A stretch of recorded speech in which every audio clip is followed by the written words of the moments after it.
Hey there, this is John at MacWorth Vintage ATVs. Wanted to take a few minutes to walk around a Kawasaki KLT250 Prairie. I've had several of these KLTs over the years, and I've had this one for the better part of the last year. It is sold. It's waiting to be shipped, along with another bike that I've got that I'll be highlighting very soon as well. This is in particular a great roadmap for anyone searching for one. It documents the history of this particular model extremely well.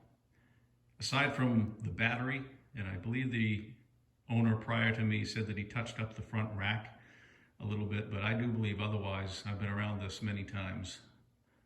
Nothing's been altered, no decals, tires are the originals and whatnot. So let's take a walk around.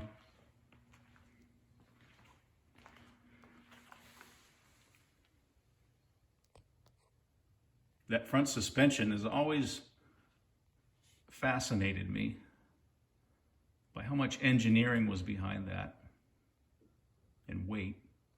But you'd have to ride this thing pretty rough for that mechanism to sustain any damage. That's a pretty rugged built suspension.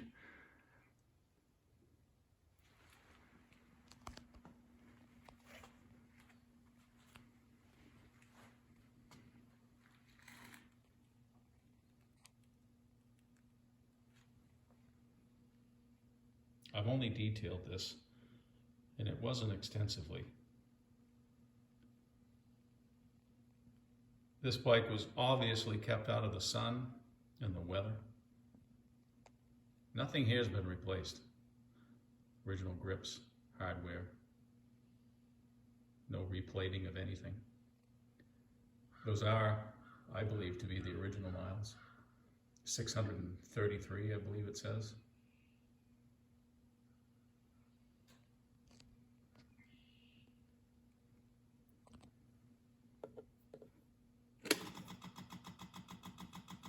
Got the funky fuel pump.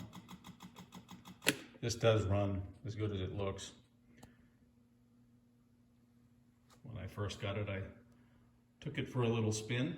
That seat is about as good as they get for an original seat. It's not showing any signs of cracks. That KLT is bright as could be.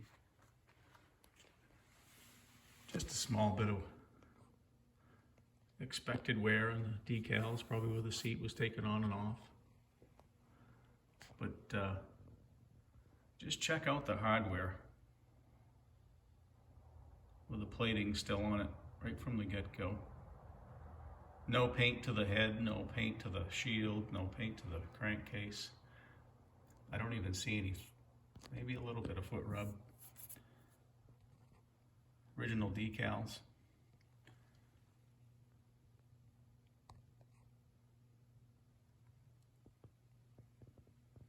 These things are a tank. They were putting the foot guards on these a little before anybody else was. Those original Dunlop KT221s are remarkable on this. They still got all the crosshairs. Even on the center ones, they're visible.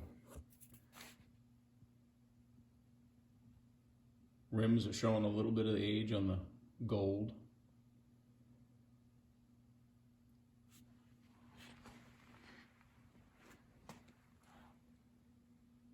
There's no shiny stuff left on those fenders at all to like make it shine. As you can see, that those are the original decals. I love these little three-wheeler "don't tip this thing over" stickers. Actually, that's the differential when you're telling you to lean so you won't dig up your lawn.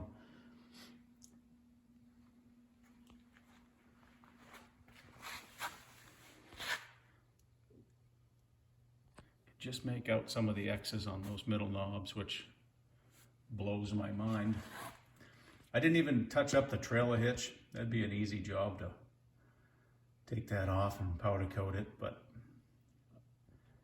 As many boxes as I cannot check off for excuses, I try to.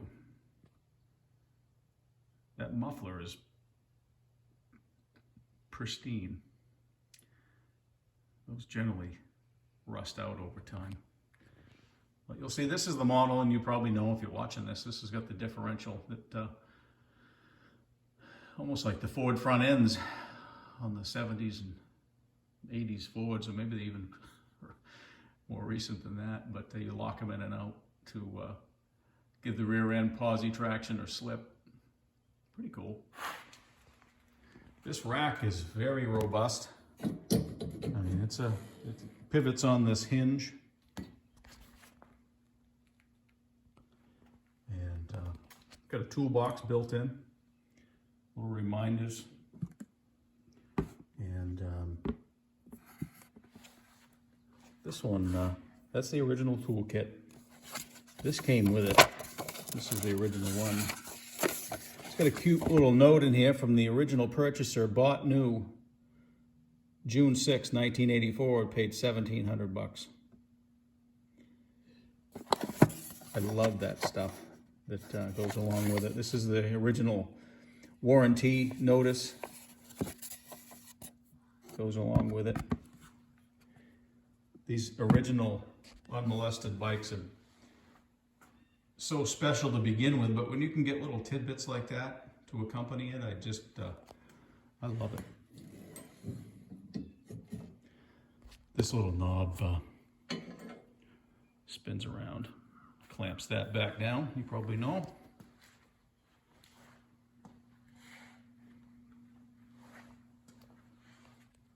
Little wear probably from getting on and off it.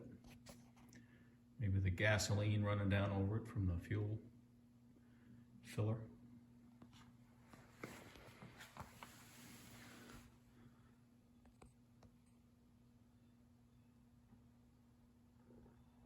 Just, I love looking at this thing. It's like going back in time to 1983, honestly. That crow thinks the same thing.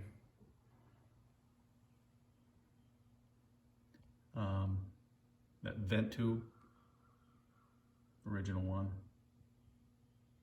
Just a beautiful roadmap for anyone looking to bring one back to original. Fuel lines, you know, you want to be particularly careful about all those details.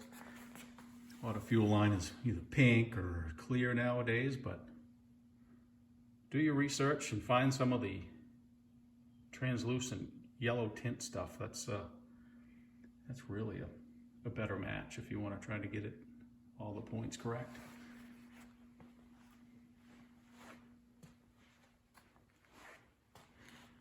So, thanks for tuning in to watch this. I've got one coming up next, within the next month, that is my most significant to date in terms of depth of the project and rarity, and it's kind of a culmination of MacWorth Vintage, I feel, and it'll be kind of an appreciative video that highlights kind of where I've come. So hopefully you'll tune in and watch that too, but thanks for tuning in, and I will see you next time. Thanks.